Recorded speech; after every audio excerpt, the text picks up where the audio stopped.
3.6, higher order derivatives. So higher order derivatives are when we keep applying the derivative to a function several times in succession. So for example, the second derivative is just the derivative of the derivative. With that, we should easily be able to find the second derivative of this function. What would I need to do first, though, to find our second derivative? We need to find the first derivative. What is our first derivative? F prime. 12x squared plus 5. So then what is our second derivative? To do that, we just write 2 primes, double prime. It's like a quotation mark there. F double prime of x. What is our second derivative then? 24x. And there we go. That's it. That's our second derivative. Okay? Now, obviously, we'll see some a little bit more complex later on, but that is basically it. When we want to find a second derivative, we just take the derivative of the first derivative. Now, what would be the third derivative for that one? No, it doesn't ask for it, but what would be the third derivative? What would be the fourth derivative? What would be the fifth derivative? The sixth? The ninth? The 20th? The 100th? So at some point, polynomial functions eventually go to 0 if you take the derivative enough times. Okay, let's look at our notation. So we kind of already saw the second notation for here. Our dy dx is a little bit weird. We have a d squared y over dx squared. I'll show you why that is in a second. Third derivative would be triple prime. But once we start getting to higher order derivatives past our third derivative, that's going to become very cumbersome, having like, fourth prime, 5 there, 6, 7. That starts becoming cumbersome. So instead, we just write the number. We say, hey, that's the fourth derivative. Y to the fourth. It's not actually a fourth power, right? Put in the parentheses, and we understand that it's the fourth derivative. Do the same thing if we have f, and all of these just increase in their powers. I told you I'd show you why those squares were in those places.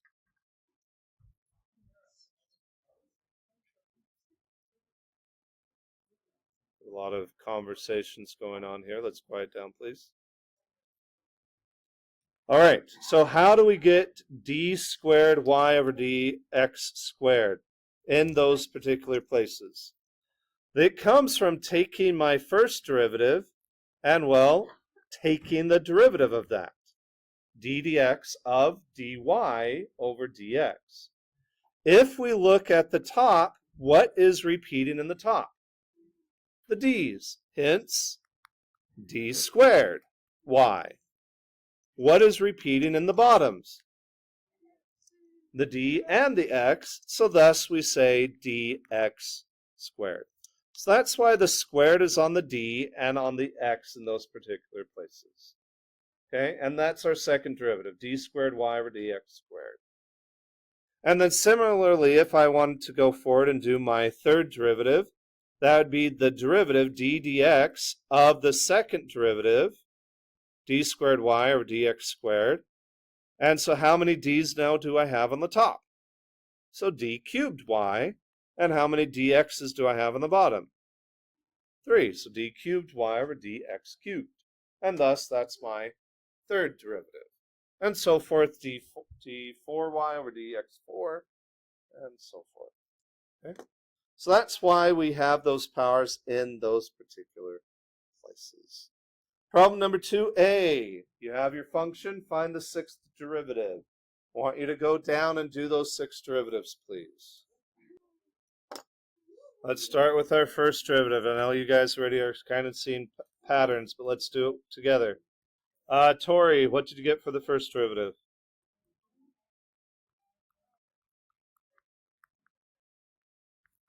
All right, good. Let's see. Madison, what did you get for the second derivative? X cubed minus 18x. Good. All right, Kinji, what did you get for the third derivative?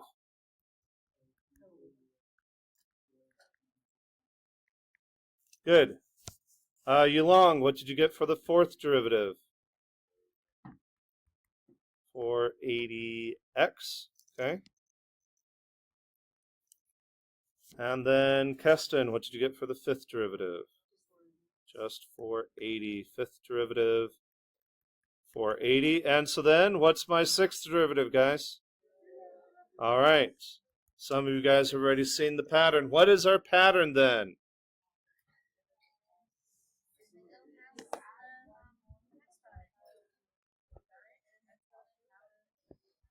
All right, so we see it here. We got to the sixth derivative. It went to 0. All right, back to this one up here. How many derivatives did we need to do to get to 0 for this one? We didn't write it down, but we said it. How many derivatives did we need to do? So the third was 24. What's the next one? 0. So what's our pattern? How many times do we need to do our derivative to get to 0? One more than the highest power, a degree, right? What was our degree in problem 1 up here? What's my degree? The degree is 3. How many derivatives did it take? One more. What's my degree in problem 2a? How many derivatives did it take? All right, so that means I have x to the 97th, and I am asking for the 98th derivative. Do we actually have to take 98 derivatives? No, because what's our pattern? This would be 0, because my degree is 1 less than the derivative. The derivative is 1 more, right? So when you're doing polynomials, you will eventually get to 0 if you do 1 more derivative than what your power says, your highest power, your degree. All right. Problem 3. I want you to try this one out. This is not a polynomial. It does not follow that pattern. Find the fourth derivative, please. Let's start with the first derivative. What's our first derivative? Negative sine of times. To help us visualize thing, I'm going to move that 3 to the front. Negative 3 sine of 3x. What would be the second derivative then? Now, please note, negative 3 is just a constant. It's not negative 3x. I don't need product rule. It's just a constant. So, what is y double prime? Not 0. Negative 3 and then times, what's the derivative of sine? Times cosine of 3x times 3. We have to still do the chain rule every single time. Every single time you do a derivative, chain rule still has to apply if you have it inside. Even if you've already done it in one derivative, now you're doing the derivative again, you still have to do the chain rule. The rules still apply. So that would become negative 9 cosine of 3x. If you haven't gotten down to the fourth derivative, see if you can now. So let's do the third derivative. So, negative 9 cosine. What's the derivative of cosine? Negative sine, but I already have a negative, so what would that turn into? So positive 9 sine of times 3. What's 9 times 3? So I have a 27 sine of 3x. Let's do the derivative again. I have 27. What's the derivative of sine? Cosine of 3x times, so then my answer is 81 cosine of 3x. 27 times 3 is 81. That's 3 to the 4th power. All right.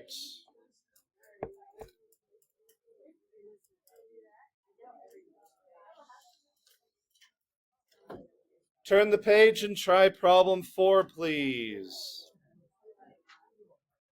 We're only doing the second derivative on this one.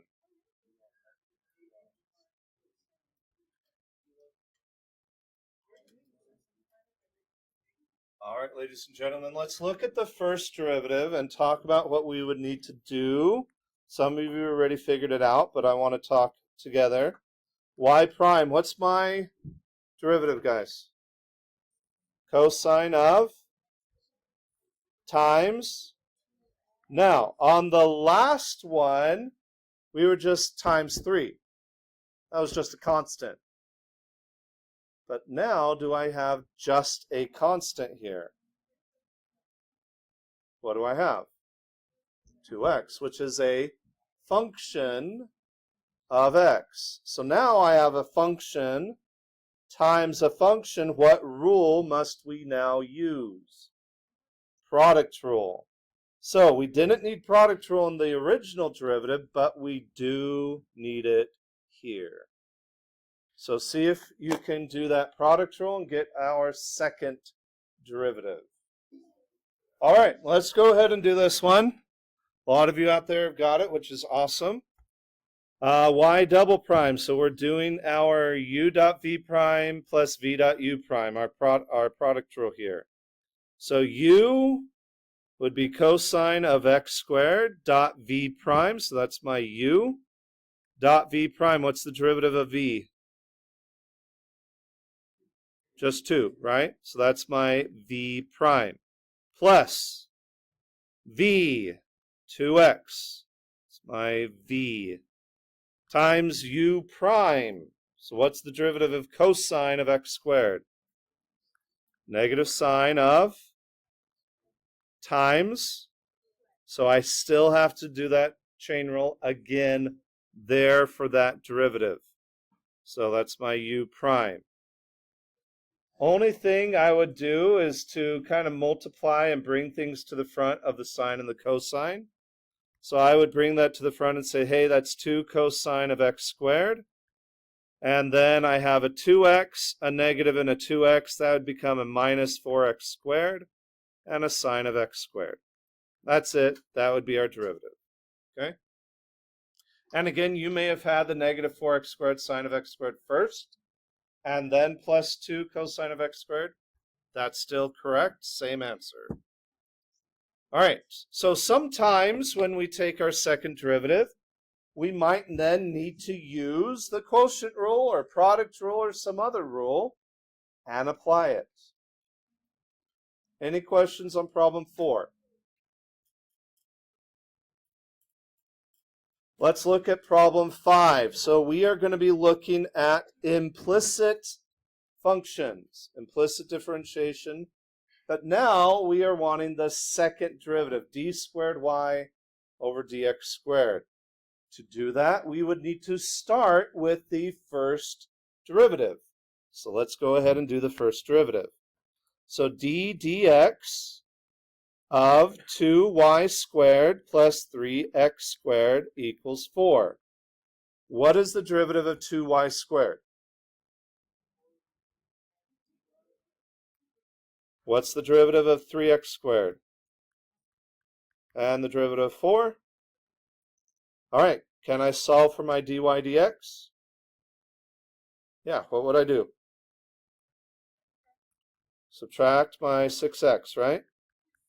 So negative 6x. And then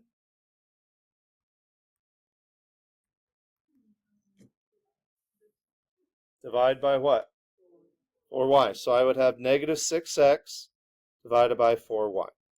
6 over 4, that can be reduced. Let's reduce it. What would that reduce to? 3 over what? 2, right? So negative 3 over 2y. So there's our first derivative.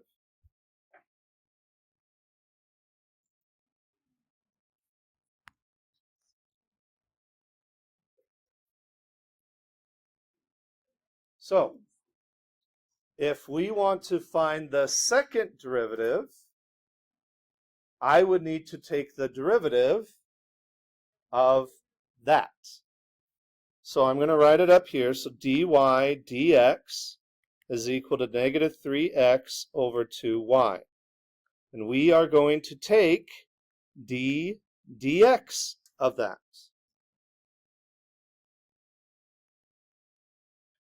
Now, this first part here would just become the d squared y over dx squared, like we talked about earlier. But then how would I do the derivative of negative 3x over 2y? The quotient rule.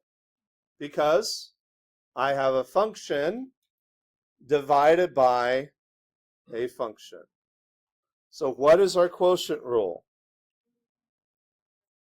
Low d high minus high d. So what is my low? Times negative 3 minus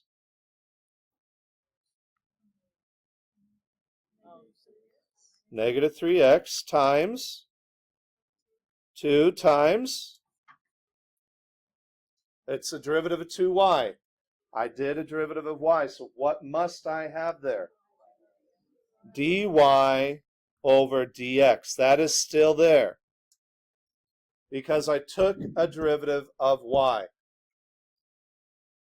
What's in the bottom? Now, that is almost my derivative. I don't want to have the dy dx there. Thankfully, we know what it's equal to. What is dy dx equal to? Negative 3x over. Guess what? All we have to do is take that and substitute it in. And we now have our derivative. So that would be negative 6y. That would become a positive 6x times, and I plug in what I found for my first derivative. Negative 3x over 2y over 4y squared, if I wanted to write it down. Okay? So on this one, if it was again a free response, we would leave it there. And I would be totally cool with that answer.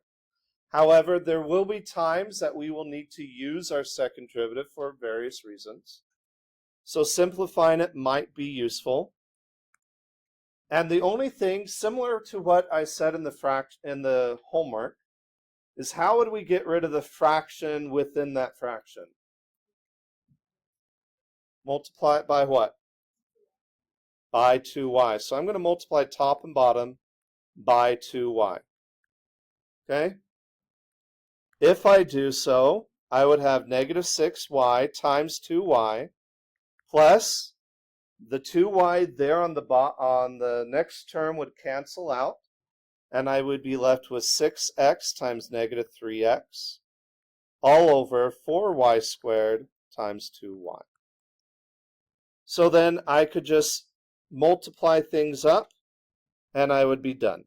So d squared y over dx squared would be negative 12y squared minus 18x squared over, let's say that is 8y cubed, correct guys? I could reduce those numbers, 12, 18, and 8. What divides into all of those numbers?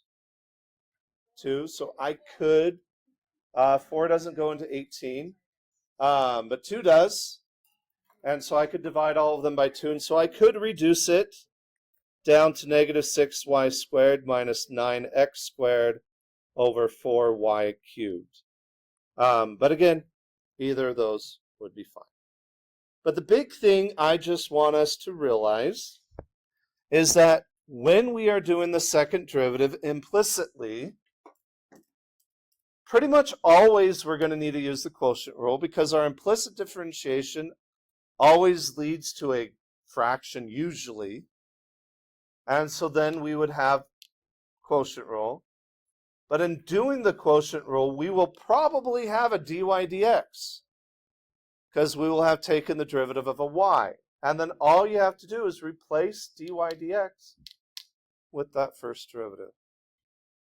I want you to try that on problem 6a. Notice they already gave you the first derivative. It's been done. You don't need to do that part.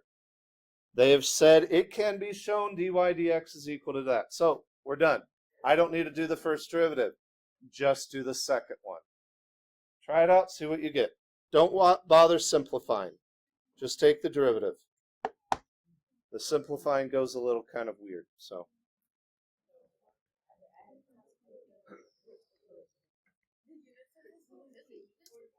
All right, ladies and gentlemen, I went ahead and put up my answer. Unsimplified. The only thing I simplified was I multiplied this up right here.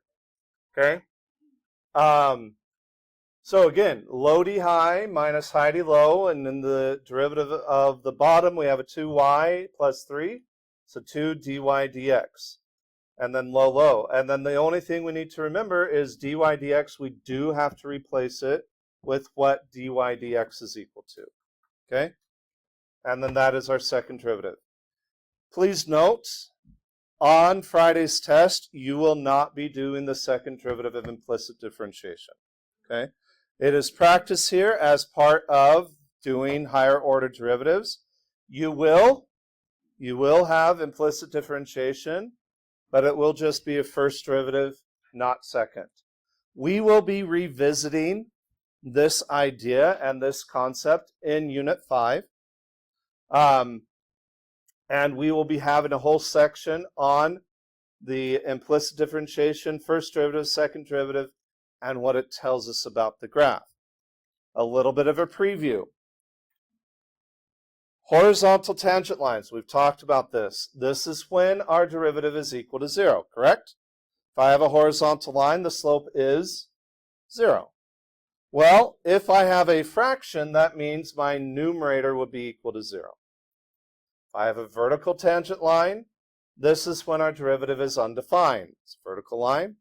Well, I get an undefined number when the denominator is equal to 0. So the only thing I would have to do in part B and part C is for a horizontal tangent line, I would set my top equal to 0. Now, top of what? Top of the first derivative or the second? It would be the first, because it is when dy dx, the first derivative, is equal to 0. So I do not need to set that crazy nasty second derivative equal to 0, just my first derivative. So dy dx equal to negative 12x squared over 2y plus 3. I'm setting the top equal to 0. So negative 12x squared equal to 0. Can I solve that? Yes. What would I do? Divide by negative 12, and I'd have x squared equal to 0. And then square root of 0 is? So then our answer would be that it has a horizontal tangent line when x equals 0. And I can find the coordinate pair x comma y by plugging 0 back into the original curve, solving for y. There might be two places. And then vertical tangent line is when the bottom equals 0. And again, not from the second derivative, but from the first. Dy dx equal to negative 12x squared over 2y plus 3. This time, I would take the bottom and set it equal to 0. Can I solve that? Yeah, by minusing 3 and dividing by 2. So, I have a vertical tangent line when y equals negative 3. And again, I could find the coordinate pair, x comma y, by plugging it back in. Again, not going to be on the test. Not going to be on the test, but a little preview of what we'll see later on in Unit 5. Okay? Oh, sorry. Yes. Negative, I didn't divide, did I? Divided by 2. There we go. All right.